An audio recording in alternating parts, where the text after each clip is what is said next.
Becky Hawkins is a hospice nurse and a chaplain. She is the author of Transitions, A Nurse's Education About Life and Death. She sat beside the bedside of seriously ill and terminally ill patients for more than 30 years as an oncology and hospice nurse. During that time, she listened to patients describe various kinds of spiritual experiences, including near-death experiences. Becky will be sharing these stories, including the lessons she learned from them tonight. So please welcome Becky.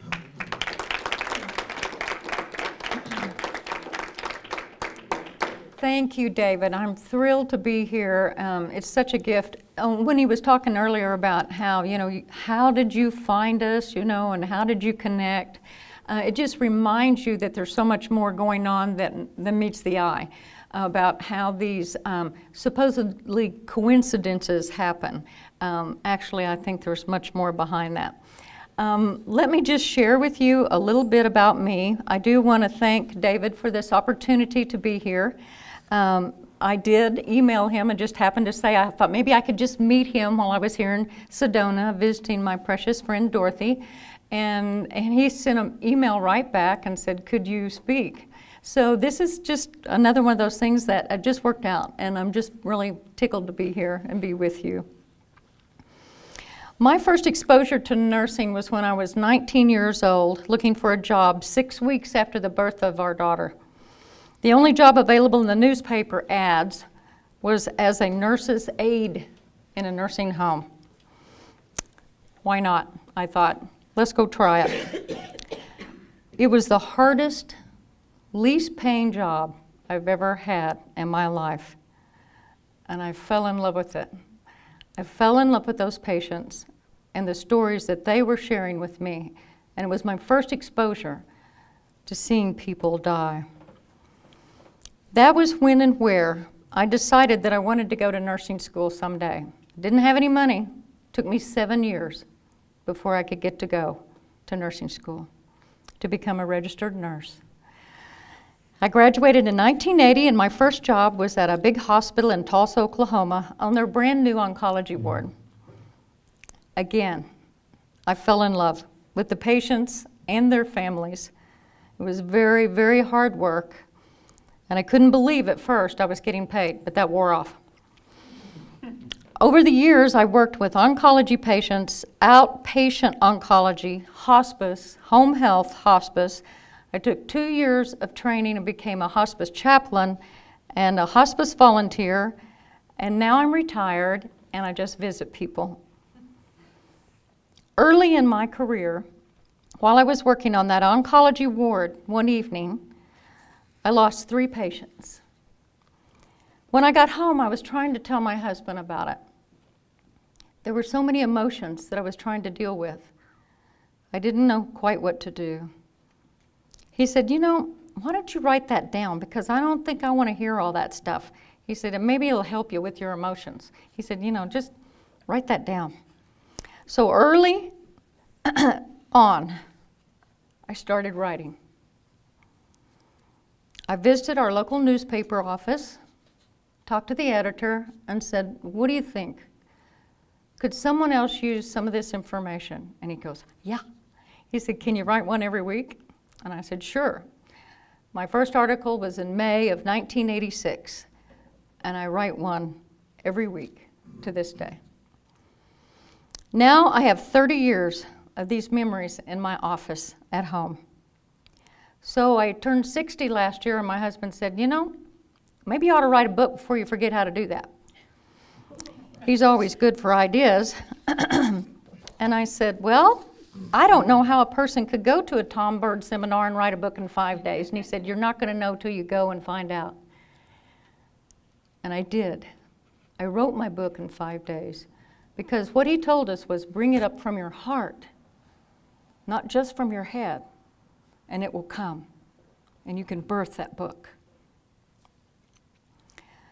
Dying people can teach us so much about life. What we have to do is be present to them and listen to them and hear their stories and the stories of those who have near-death experiences. Perhaps some of you can even relate to that.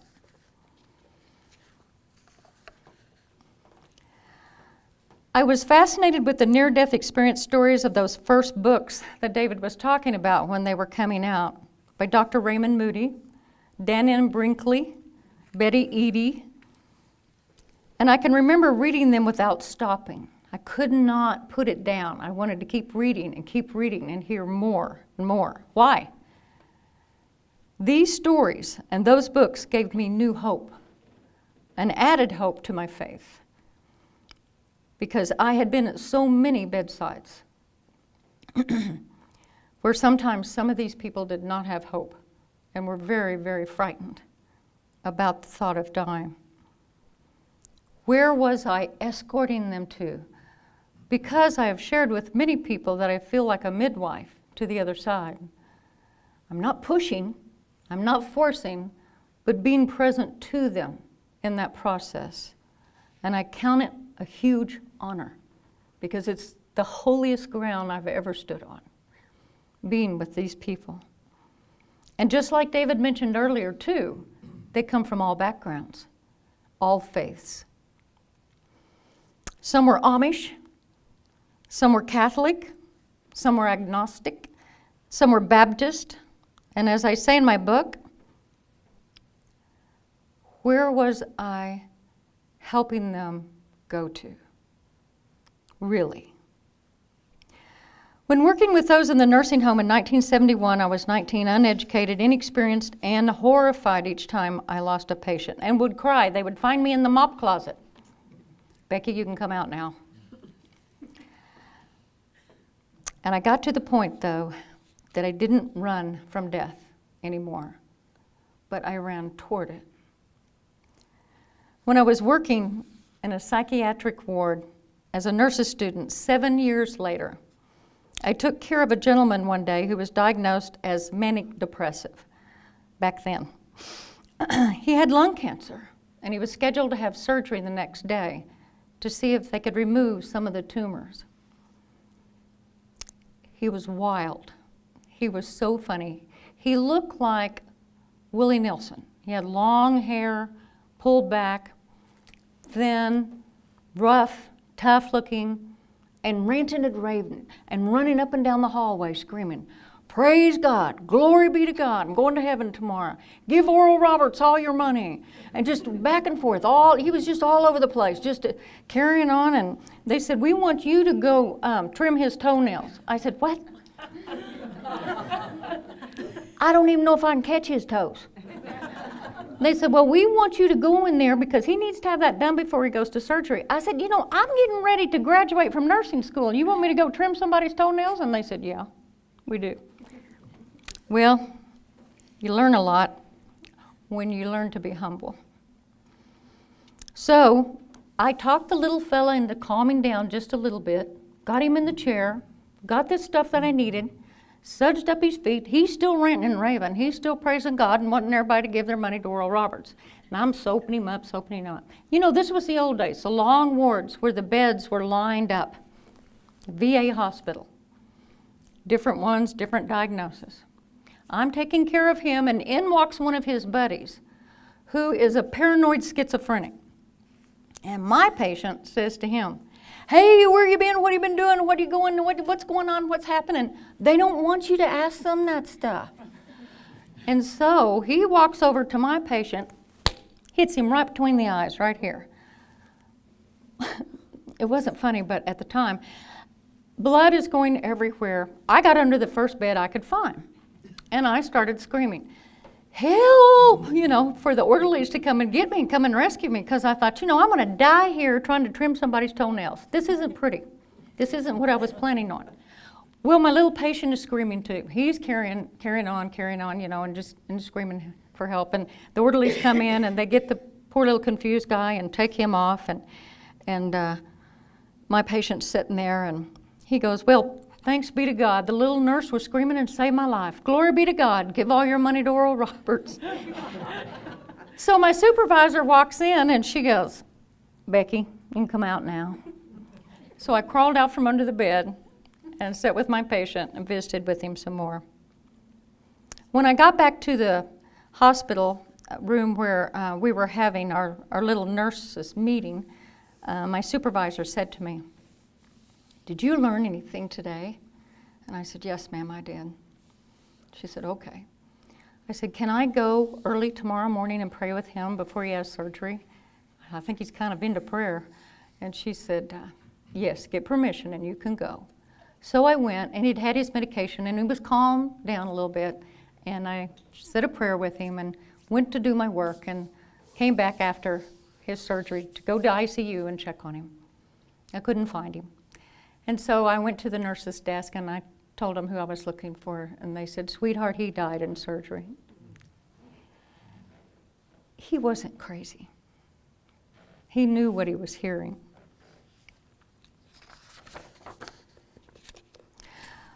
One evening at a fundraiser dinner in our local community, a very kind lady pulled me aside and said, "Say, Becky, I've been reading your stories in the newspaper, and you had one about a near-death experience the other day, and I had one when I was 4 years old.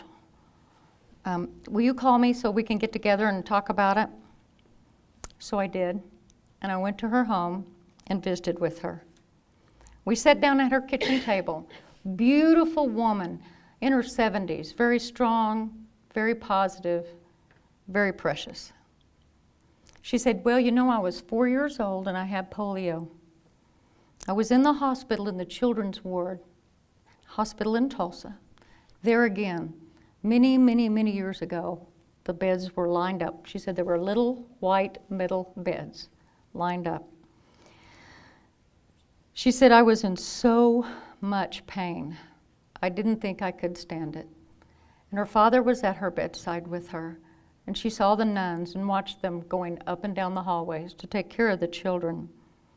She was in such terrible pain, and all of a sudden, she said she was out of her little body and raising above it and watching her dad try to, get her going again.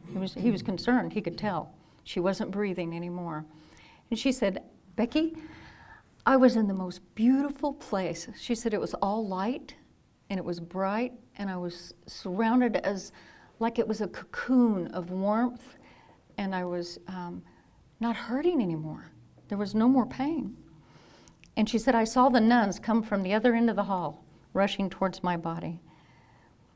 She said, "I was filled with such indescribable love.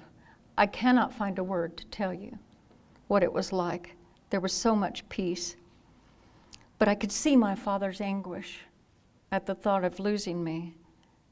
And all of a sudden, I was back in my body with all the horrible pain. And I tried to tell him, 'Dad, I died.' And he said, 'Shh, don't tell anyone that. That was just a dream.' Years and years later, when these first books started coming out, she read them. And she said, 'At that point I knew it was not a dream, just as I had thought. It was real.' When I was working in hospice, a spouse of one of my patients called our office to ask that I come over right away. He was a very precious elderly man, white shock of hair, a little Pentecostal minister. His wife was his second wife. The first one had passed years before, and this wife had been one of his parishioners. And she felt like it was improper to call him by his name, first name. So she called him Brother Talbert. So Brother Talbert was sitting in a blue recliner, and he was bluer than his recliner when I got there. She did not do well with this whole scenario. Her safety net was pulling her apron up and running to the kitchen, and that's exactly what she did. She ran back in there. He said, "She'll be okay." But he said, "Can you get me to my bed?" And I said, "Yes." And I literally picked the little fella up, and I carried him to his bed, hospital bed, that was there in the living room by a big picture window, and outside of that was what he liked to look at. His parsonage, there's, the church, and then the tree that was about, 200 or 300 years old out there. He loved those things very much. So I straddled him. I got in behind him, and I had him sitting straight up. He was agonal, and his breathing was very labored and very short. He could not get air. So he felt better if I held him up very straight. And I had my fingertips on his shoulders. And he patted me. And he said, Becky, do you see them? And I said, no. But tell me what you're seeing, because I'd had too many people tell me. He said, sweetheart, the room is full of angels now. He said, they're all over. They're over here on this side, and they're over here on this side. He said, they're all over. He said, Annie, I have to go. I love you. I'll see you again. And he held up his right arm, and he said, my Lord. And he fell back against me on my chest. This man was on no pain medicine. It was his heart and his lungs that were damaged from chemo and radiation in the 70s, which was caustic, even more so than now. That's what he was dying from. Was he hallucinating? Not in my books. I believe that man. He gave me another new hope that made me understand how indeed holy that ground is when we are with those loved ones that are transitioning and that veil is parted.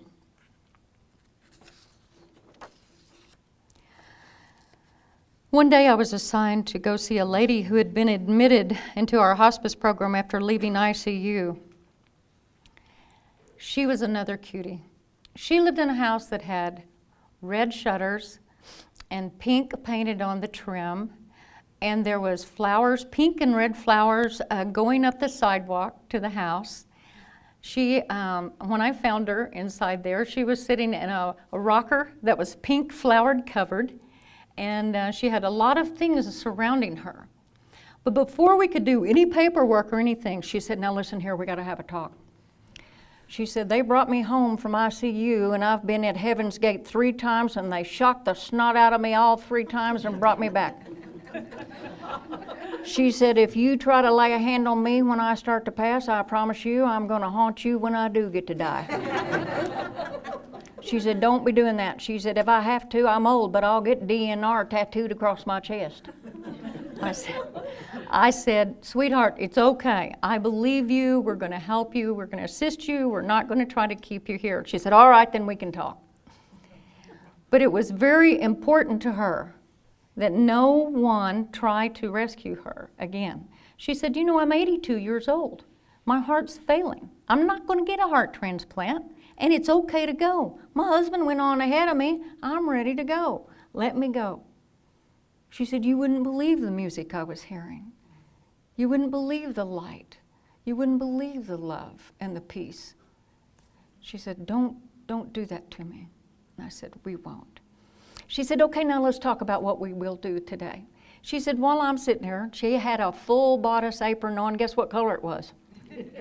Pink.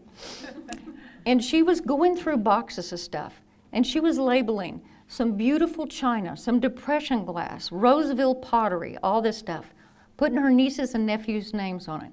She said, you know, it's a shame on this earth how we put stuff away in a china cabinet. We don't ever get it out and use it. She said, what are we waiting on? Here I am, and it's time to go, and I'm getting it out of the cabinet to give to somebody else. She said, the thing is, most of our stuff that we've got is either going to end up in a garage sale or an auction. We're not taking it with us. And I had one lady tell me that. She said, I've been down to that funeral home making my arrangements, and she said, I want to tell you, I looked at those coffins, and they don't have any luggage racks. She said, you know, we need to just be about using our stuff and enjoying our day. So I sat with her, and I tried to listen to what she wanted to say. It was important to her. It's important for people that we hear them and know that their lives mattered and that they can say what they need to say. And that's what she wanted me to know.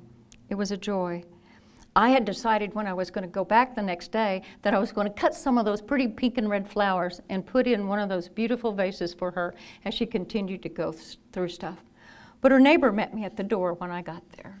She had died during the night in her chair. And I was happy for her that nobody tried to bring her back anymore, that she was able to move forward. About 2 years ago, I went to visit a friend of mine I've known just about all of my life. He was dying and he wanted to chat. He talked about his Army days, and he had these wonderful albums full of pictures from those Army days. His career, he was a sign creator, neon signs, and he was so good at it. He did such a good job.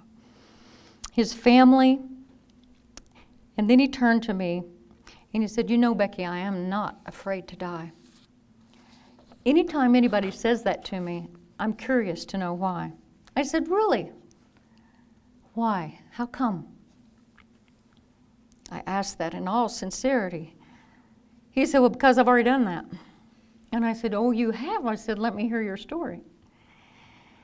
He said, "Last year I was having a terrible pain in my gut." He said it was bad, and I told my wife, I said, "We got to get to the hospital. Let's go. Let's get the car. Let's go." And he said, "We got in there, and they were working on me, and things got serious." And I could tell that there was quite a bit of urgency, and I was deciding that I was going to try not to worry about it.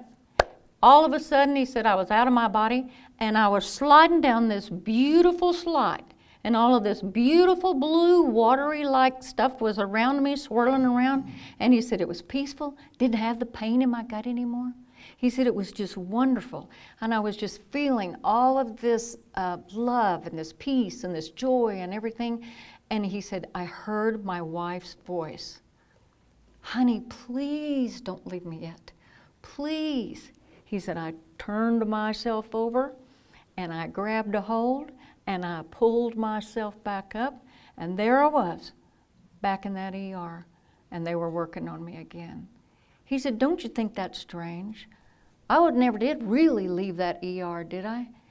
And all that noise that was going on, all that commotion that was going on around me, and all I heard was my wife's voice."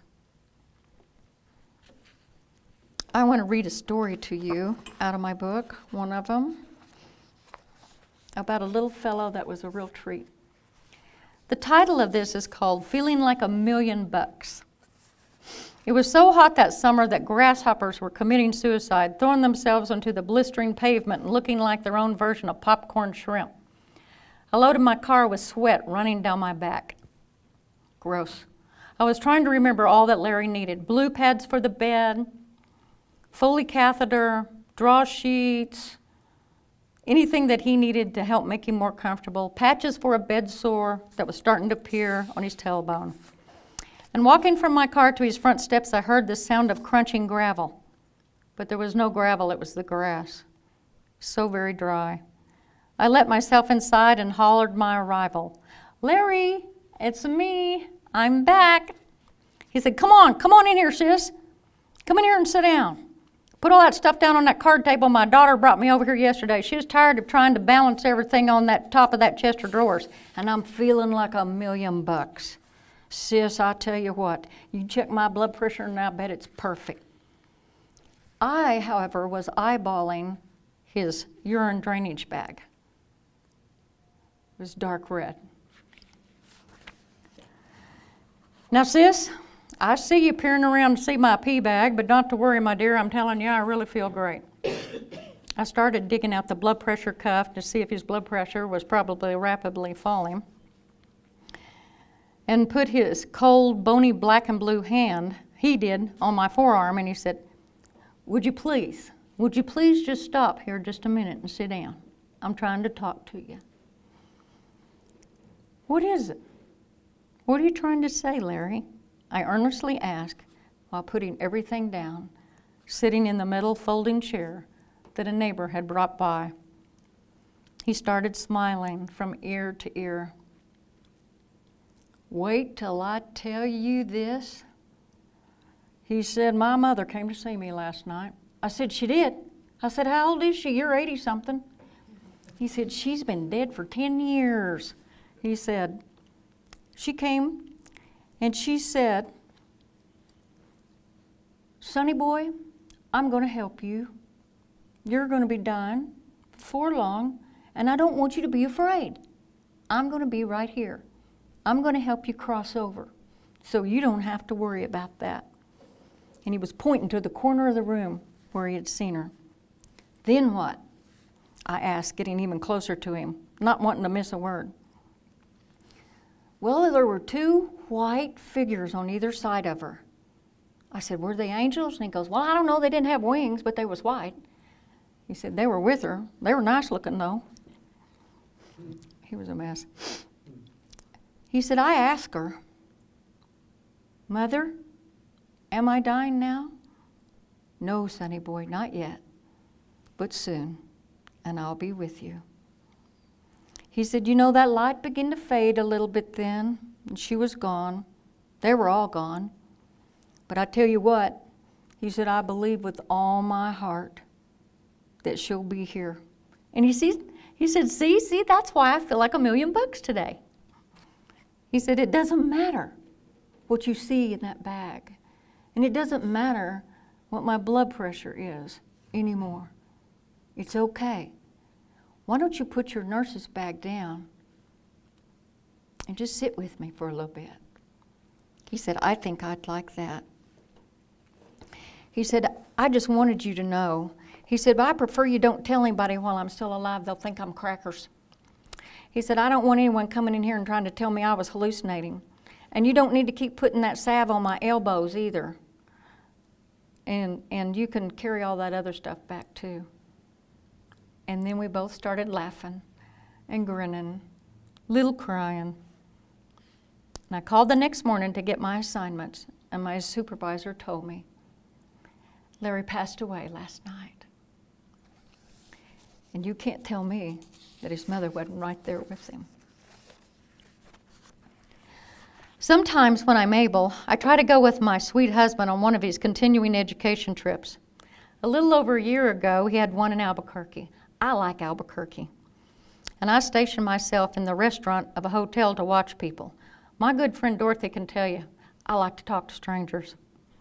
It's a great pastime activity. About 1:30, after all the lunch crowd had dispersed, an elegant lady come through the door of the restaurant. She was dressed with complementary colors, looking all stylish and comfortable at the same time. Careful footing that she had with her cane that you could tell she was very familiar with. She eyed me out of the corner of her eye, and she said, come over here and sit with me. She said, I don't like to eat lunch by myself. Come sit with me. Well, you know me, I jumped up there so fast I could barely get myself together to go sit down there with her and visit with her a little while. You see, she had this voice that was kind of like Maya Angelou's. It was full and robust, and she just rolled these words around in her mouth. And I thought, you know, she's got a story in her. They were there for a nurse practitioner conference. Not only was she a nurse practitioner, but she was a professor in the college teaching the nurse practitioners. I was in awe, just wanting to sit there and visit with her. But that's not what she wanted to talk about. What she wanted to talk about was me. She said, what are you doing? Who are you? What are you doing with your life? Get over to that page and share some of that with you. I told her about my career in hospice. Hospice, she said, and she rolled the word around. Tell me, have they, in your experience, ever shared with you before what they were seeing as they were passing? Yes. Some do. She put down her fork and she wiped her mouth with her white linen napkin. She said, you know, my sister, many years ago, had an experience. Her husband called me one night and said, something's wrong with Margaret. She's in bed and she keeps passing out. What should I do? She said, well, call an ambulance. Call her doctor. And I met her at the ER. And her husband said that the paramedics couldn't get the IV started in her arms, so they had to put it in her neck. And she said, I knew then there was some serious trouble going on. But in spite of nearly bleeding to death due to a ruptured tubal pregnancy, she survived. She said that with a look of, and you know what that means. It was weeks later when my sister and I were sitting at her kitchen table, and I asked her point blank, Margaret, I was wondering about your ambulance ride. Do you remember anything? She said, yes. And she smiled. What'd you see? She said. She leaned in and almost whispered as if she was telling a national security secret. Light. Such an amazing, warm, beautiful light. And I heard music like you've never heard on this earth. My new friend then sat up straight and she pointed her fork at me and she said, all this you see here right now, all around us, this is temporary. That's all it is. There's so much we can't even begin to conceive in our wildest imaginations. You know, we are just passing through here. Yes, ma'am. I know. I wanted to share with you some of my family's stories. I think that's one of the things that gets our attention the quickest, because we can read these books and read these books and read these books, but until it happens to you or a loved one, sometimes you're doubtful. My husband's mother had a massive stroke in the early 80s. A friend of hers noticed at the convenience store that they owned when she arrived to open the front door early that morning that she wasn't speaking clearly and thought I should come and get her and take her to the hospital. When I arrived, I could tell that she was in distress and headed as fast as I could to the hospital. She did survive, although her blood pressure was something like nearly 300 over 200. It was crazy high, but she did survive. She was able to live at home for a few years with occasional help from a home health agency and the family. But then she broke her arm and leg one day in the bathroom trying to maneuver and didn't do very well. We took her after her hospitalization to a nursing home, and that's where she was for about 12 years. During that 12th year, after an exam by her doctor, due to her complaint of abdominal discomfort, she was scheduled for x-rays and then surgery because of a partial bowel obstruction. Even though she knew it was risky, she wanted to proceed. She said she didn't want to die and was afraid it might be cancer and she wanted to get rid of it. A couple of weeks after she returned to the nursing home, she called me wanting to talk to her son. She said, I need to talk to John. And I said, he's in Oklahoma City. Can I come? And she said, yes.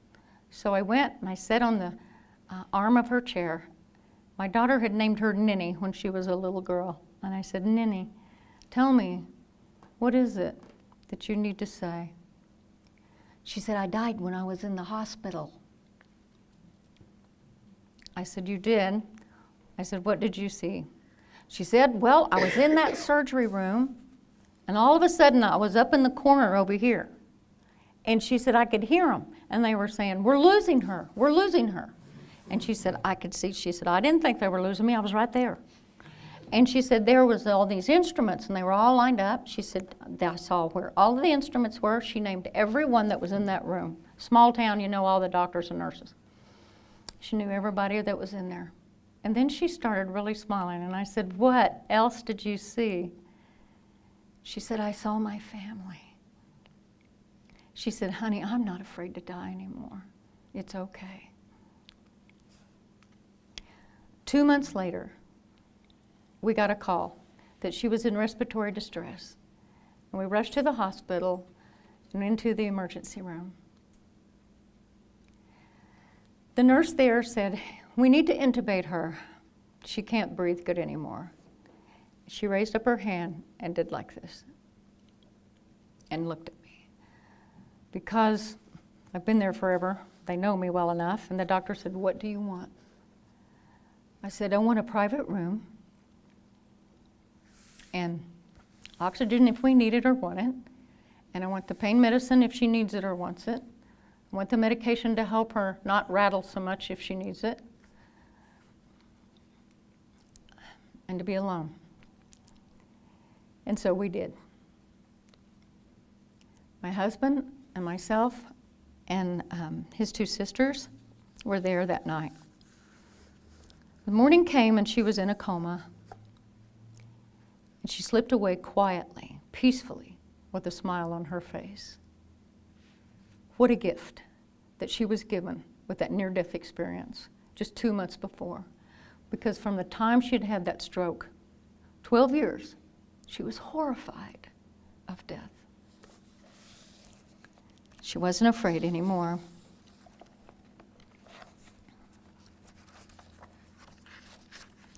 I'm going to share another one with you. When I was getting ready to come to Sedona to write my book last year, my husband and I were in Oklahoma City visiting his uncle, and his uncle's wife was dying with brain cancer. And the family welcomed us in, but then quietly and quickly ushered me to the side, and they said, "We know how you are. Don't be talking to her about anything religious." And I said, "I won't, I promise. I'll just visit with her." When we got in there, she recognized us and was able to say a few words, but you could tell, the cancer was advanced. They told me that she was terrified. She was afraid that she hadn't been good enough to make it. So I leaned down, I broke my promise, and I whispered to her. And I said, "Do not be afraid, because your angels are going to be with you at that time. Perhaps even some loved ones will come. You will not die alone. You're just going to transition. It's okay. You're more than good enough. It's all right." On the way out here, I received the phone call. I drive out here, that she had passed. I always visit this lovely friend of mine here in Sedona. Her name's Nirup. She is a medium, psychic person, and we just visit. And so I went in to see her one day while I was here. And she said, "What do you want to talk about today?" And I said, "I don't know. How about the book?" And she said, wait. She goes, "There's somebody that's jumping up and down, spiritual realm, all excited about seeing you, wanting to thank you, a female, white hair." She said, "Do you have any idea who that is?" I said, "I've been doing this for 30 years. I don't know. I'm not sure." And she goes, No. "This is somebody that's just crossed over." And she said, "You helped her cross over with no fear.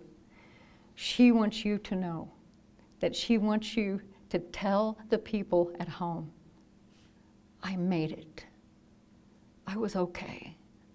I was good enough." So that was pretty precious to me. My brother, I don't have to read that. I can tell that to you. 4 children. I'm the oldest. He was the youngest. And the last chapter of my book is called My Brother's Keeper. My brother was a tough guy, welder, been in AA 15 years. He'd been around, been nearly beat to death 2 or 3 times, been wrecked 2 Harley Davidsons, 3 vehicles, pulled out of the back glass of a car that was burning one time, hit a telephone pole that came and just nearly missed him one time. I just lived a wild life. But he and I were close. He moved home, asked my dad if he could come and live with him, because my dad's wife had just passed with lung cancer. And went to work for a local business doing welding. He did good for about a year. We met him in Walmart one day. He said, "Becky, I got to go have a CAT scan." He said, will you go with me?" And I said, "Yeah, what's going on?" He said, "Well, I'm coughing up some blood and having trouble moving one of my arms, and something's not right. They thought it was pneumonia, but I don't think it's pneumonia." I said, "Okay." Well, indeed, I met him there. I said, "Let's get this going. We'll get this checked out." He could barely speak because he was so afraid. And we did, and they told us that, yes, it was bad, and that they would set up an appointment for us to see the oncologist. That would be about 12 days away from them. One of those days during that time, we went to my sister's birthday party. and came back, and he was chilling hard. And I said, do you want to go to the hospital? And he said, no.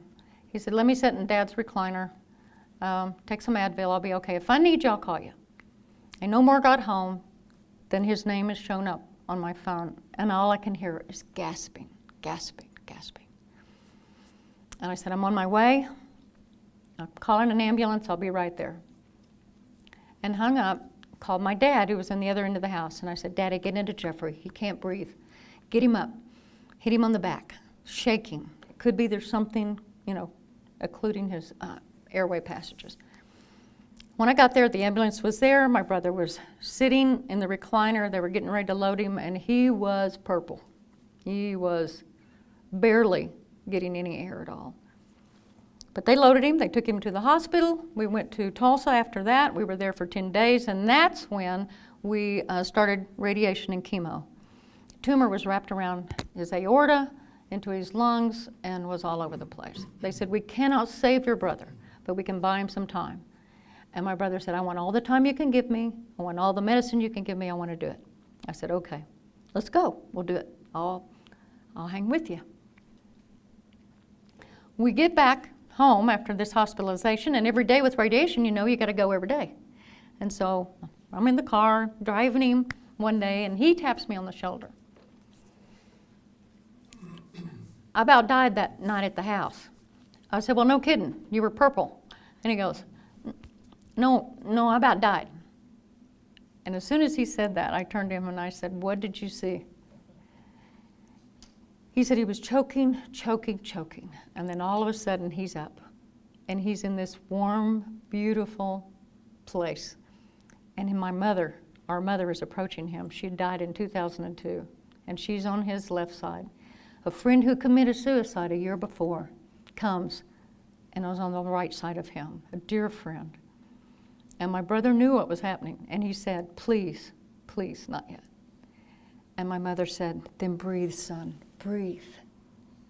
Boom, there he is with the ambulance people. He said, what do you think about that? I said, what do you think? He said, I think they bought me some more time. I said, I think you're right. You see, what was so huge with that was that he and my mother were so very, very close. She was closest to him. So that was huge, getting to see her. But the other thing was, we were told when we were little kids, if you committed suicide, you went to hell. Well, number one, I don't believe in hell as what we were taught as a child anymore. And number two, it gave my brother the realization that his friend did not go to a horrible place. Because that was one of the reasons why my brother was so concerned about dying. Am I good enough? I've lived a rough life. Who will take me in? Who will speak for me? And he had peace. He died a year later. What have I learned from these patients? A lot. I wish we had several hours to tell you, but I'm going to just tell you a few things briefly. I want you to know that I am not afraid of dying at all, not one bit. I've been at so many bedsides, I can't begin to tell you the number. And I am not afraid. I believe that we are beautiful spiritual beings who are here for a very, very brief time in these clay vessels to learn lessons for our souls and to learn how to love one another better, to learn how to treat each other the way that God wants us to treat each other. And then I think we move forward. I believe that we are here with great purpose and on purpose. Do not think for a minute that you're an accident. And you were born to who you were born to. And you were with people that you are with now as a great divine plan. We learn from our families a lot sometimes that we don't want to learn. But they are teaching us as hopefully we are teaching them. I believe we're here to take care of the earth too, and all the animals, the plants, everything. And when we do that, my patients teach me that it's not about getting an award. It's not about getting a pat on the back or applause. It's because it's our duty and a really wonderful opportunity. You see, all those who tell me of their near-death experiences say they want to contribute in any way to make a difference in whatever their life has left for them here, in whatever little town they live in, whatever community, whatever business they're doing. And they love sharing their story, and they don't care whether you believe them or not. That does not matter to them. That's not a big deal to them. Doesn't matter, because they're safe in their stories. They love their stories, and it's all good for them. And I never tire of hearing another one. When someone approaches me and asks me, "Do you believe that we have many lives?" I don't know. I can't tell you that for sure. It makes a lot of sense. I don't think I can learn everything in one lifetime. But if you do, I think the most important life that we're to be concentrating on is this life, this journey, this day, this time. This is what we're supposed to be about. I was taking care of a sweet cowboy patient one time in the oncology ward. He didn't say a whole lot, but when he did talk, I paid attention. I was getting the supplies ready to give him his chemo. He said, "Becky, I want you to put that stuff down there for a minute. I want to talk to you a bit." I said, "Well, what's going on?" "Well, I know you're going to give me that medicine that's going to make me drowsy, and I want to share something with you." I said, "What do you want to share with me?" He said, "Well, I've been thinking. You know, they told me they got to this quick enough, they think, and I'm going to be all right." He said, "But you know, when you hear the word cancer, you start thinking, what if this is it?" He said, "You know, about the only good words my neighbor ever hears out of me is I'm cussing my cows. You know, I'm doing something that I shouldn't be doing. That's about all he hears out of me. My wife, God bless her soul, I'm no help to her. I don't help her in that kitchen, and she does stuff all the time. And my poor little kids, they're good little kids, but all they hear out of me is, did you help your mother get that feed out of the trunk of the car? Did you do your homework? Did you close that gate so those steers don't get out?" You know, I don't ever say much nice to them at all. And he said, every time I see my mother-in-law pull up in the driveway, I hightail it to that back bedroom as fast as I can and shut that door. He said, "She's not a bad sort, but I don't want to visit with her." He said, "I go to the church and I sit on the back pew and I give them $2, but as soon as I think that minister's about done, I get out of there." He said, "You know, they're not a bad sort." He said, "But they kind of like to talk out of both sides of their mouths." He said, "You know, they kind of can be ornery." I said, "Well, I can't imagine that, you know, that you've done anything wrong." He said, "Well, of course you're not going to say anything, and I'm not going to say anything to you." He said, "You guys got the needles." He said, "But here's the deal. I went to a service the other day, and he said, Becky, there was standing room only for this fella." He said he had a dairy farm out west of town. He said he was always doing something for somebody. Everybody in the community knew how he stood about with his family and his work and his church and everything. He was always doing for somebody else. And he told his kids before he died, "Don't let anybody stand and brag on me, because I think that crosses out anything I've done good. Just preach about love. Don't be preaching about me." He said, "You know, that minister couldn't even hardly find time to get up there and talk because everybody lined up because they wanted to testify what this man had done for them. He was giving them corn out of his garden, giving them milk or cream or eggs, or he's stopping alongside the road to help somebody with a flat." He said, "I just sat there on that back pew and I thought, who would stand up for me?" He said, "That man was making some of the finest golden footprints I've ever imagined on this face of the earth." He said, "It's made me rethink this whole process, and I think I'm going to go visit my neighbor, and I'm going to go tell him how much it meant to me. He chopped the ice on my pond this last winter when I was so weak from all the chemo and radiation, I couldn't swing an axe. And he never said anything about it. He just did it." I'm going to tell my kids how much I appreciate them. He said, they're good kids. I want them to have good memories of me talking to them about how I love them. I'm going to tell my wife how much I appreciate all she does. And I'm going to quit eating dinner in front of the TV with my Roy Rogers TV tray, and I'm going to come in there and sit at the table with them. Spend time with them. He said, I do have to be honest with you and tell you I might not be as quick and as good about my mother-in-law. He said, but I'll try. He said, you know, she's not really a bad sort either. I'm going to try to hang out with her a little bit more.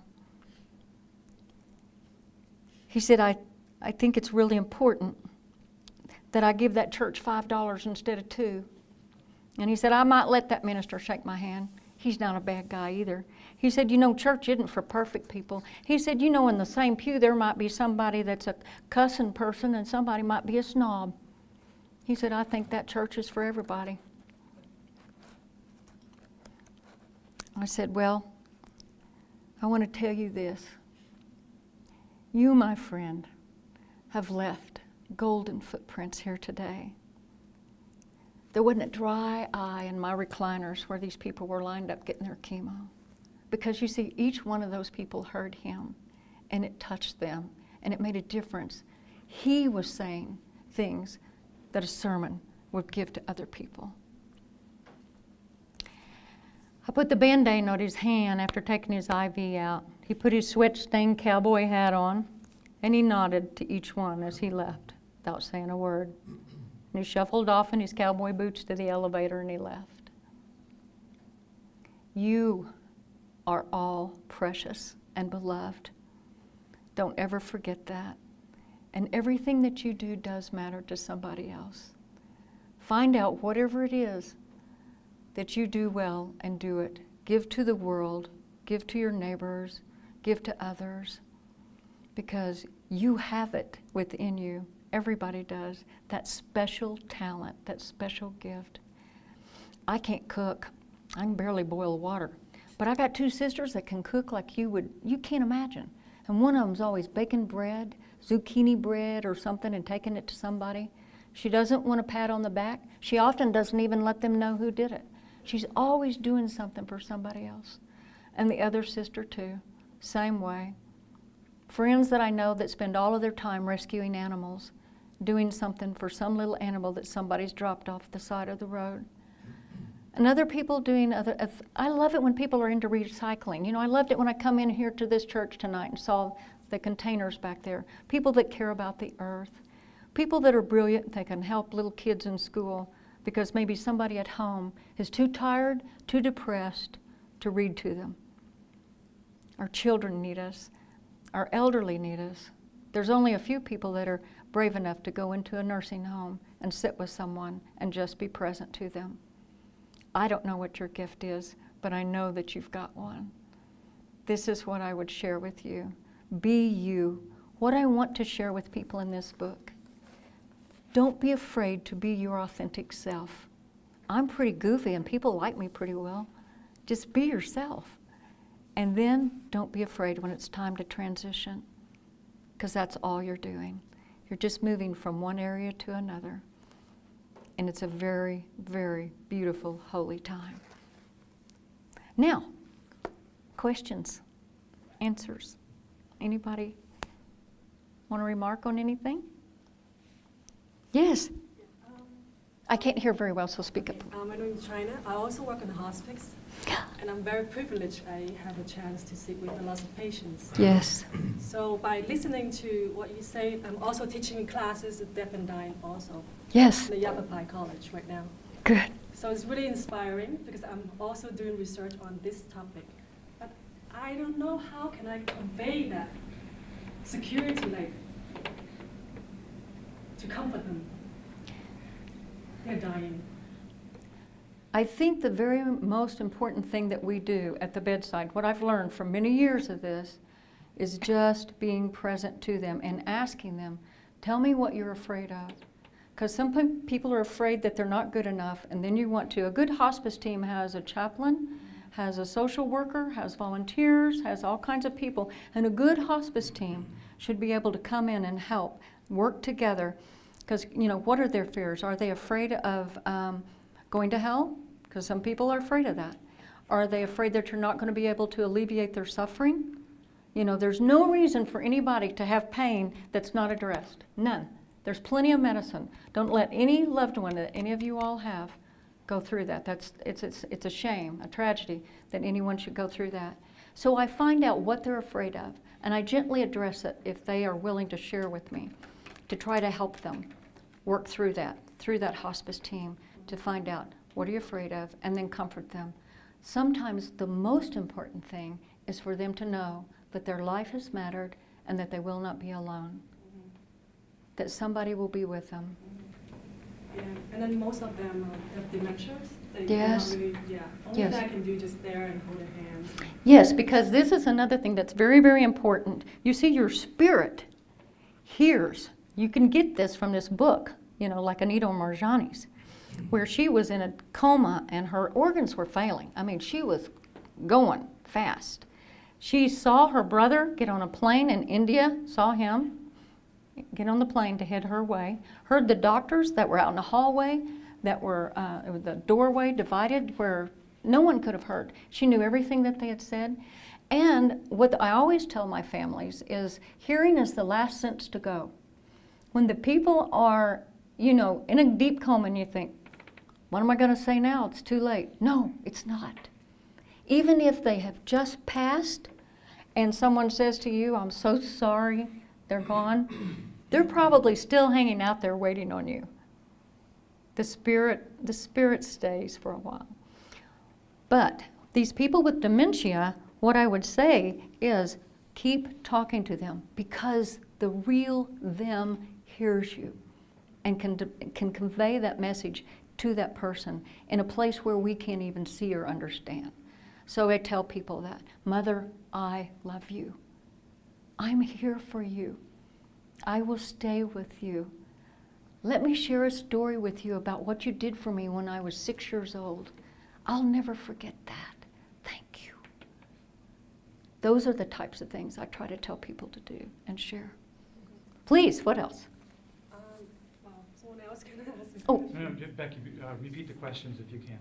Pardon me? Repeat the questions. If you Okay, can. I'm so sorry. She was thank you. She was asking about how to comfort some of these people as they're passing and they're, you know, troubled, fearful or whatever. And this is what I would encourage anybody to do, what I was talking about. Anything else? Well, I have a lot of questions. Well, since now you know the whole thing about near-death experience and you're not afraid of death, how would you see would change our medical decision to the end of life care? How would I see what? How would you see the whole medical decision at the end of life care? I mean, since that you have this knowledge about Yes. not to be afraid of dying. I'm asked a lot of questions along that line. She was asking like how this would change end of life care. There's a lot to be said because people ask me, do I believe in euthanasia? I can't do that, but I never tell anyone that's thinking about that they are wrong, because what we need to understand, people, is this is your life and this is your death. And we should always be able to choose how we want things to happen. Because sometimes people are trying to explain to a family member, I don't want any more chemo. I don't want another kidney transplant. I don't want you to put another valve in my heart. I'm ready to go. You need to let me go. And have to fight with the system, fight with the system, fight with the system to get them to understand. I had one lady that pulled her feeding tube out 3 times. And her daughter would call me and come put it back. And I said, okay, we need to have a talk. She doesn't want the feeding tube in there anymore. Well, she'll starve to death. I said, no, the cancer's killing her. You're feeding the tumor. It's okay. And of course, the doctor had to come and tell her all that so she could hear it and feel okay about it. But there's the end of life care is something that needs to be addressed all over again. And guess who's going to make the difference? We are the ones. All of us need to speak up and let everybody know how we're going to do this. Yes, sir. I was wondering, so when people die, there's like sometimes 2 different scenarios. One is they have their whole family and friends around, and they're kind of sharing in the experience and supporting the person in their transition. It seems really wonderful to have a community of people there as one's dying. And then you have people that die when no one's around. It's like they wait until people leave the room to die. Can you say something about that? Did everybody hear his question, what he was talking about, how some people have, all the, siblings there and everybody there, and it's a kind of like a real nice little movie scene, where it's real peaceful and they die. It doesn't always happen like that. Sometimes there's siblings that are fussing over, Fred's out there in the hallway. Why won't he come in here and sit with the rest of us instead of staying out there? This is a huge matter I like to address with families and visit with them. Fred, especially at the home, Fred may be one that can mow the yard. He's not good at the bedside. Betty may be really good at the bedside. Mother's love is the same for both of these people. Don't be putting a guilt complex on Fred if he's more comfortable mowing the yard. Jane Ann may be comfortable doing the books, keeping up with accounting and all this other stuff, and she doesn't want to get anywhere near that bedside. She loves her mother dearly, but she doesn't want to do that. We need to not judge anyone where they are. Accept people as they are, where they are, and understand that that's not our deal. This is our deal.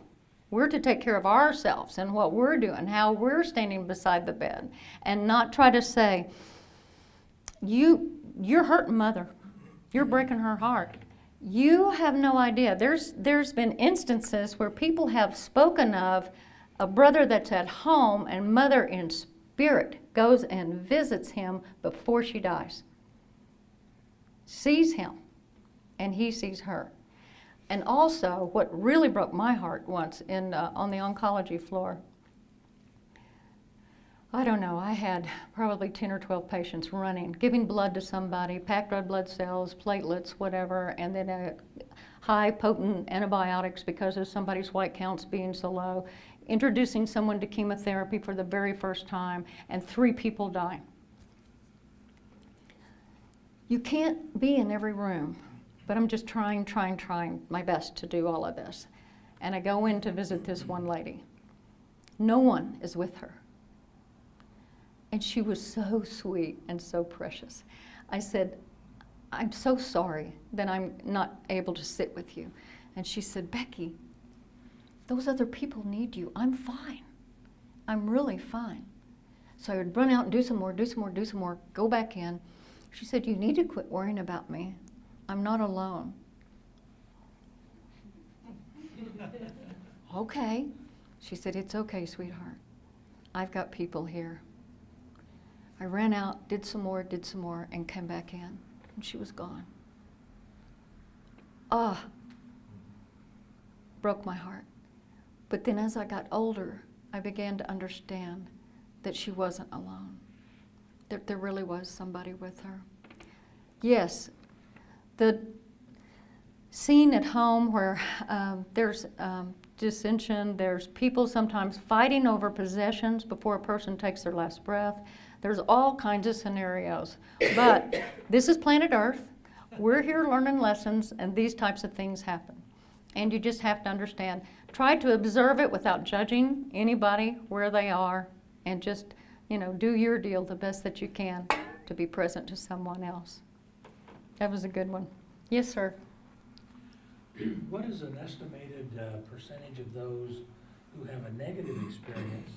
And I'm asking you to speculate now, but is it possible that fear is driving that negative experience? And are there things that hospice workers can do to alleviate that and maybe prevent that negative experience?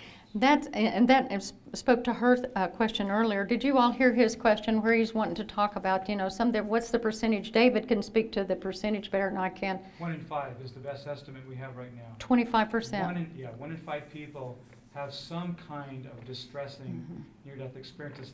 It's a very small, very, very small percentage that actually have full-blown hellish experiences, but some are afraid of the darkness, for instance, Yes. or something else. Some anxiety. 1 in 5 is our best estimate right now. And yes, what you're saying is a lot of that is driven by fear. And what I was speaking to her about is trying to find out what these fears are. Because if it is something along the line where they have had this doctrination of that, you know, there's a vengeful God waiting for them, and he's got these books, and all of this stuff is in there, and they're afraid they've done not enough good, then, you know, that's a really heartbreaking thing for somebody to be afraid to die because they think they're not going to be good enough. So you want to get somebody in there to visit with them and help them to understand, you know, you can let go of that one. You can let go of that fear. Please. You're so good. You're fine. It's okay. You know, to readdress. And I hope we as a society will begin to understand that too.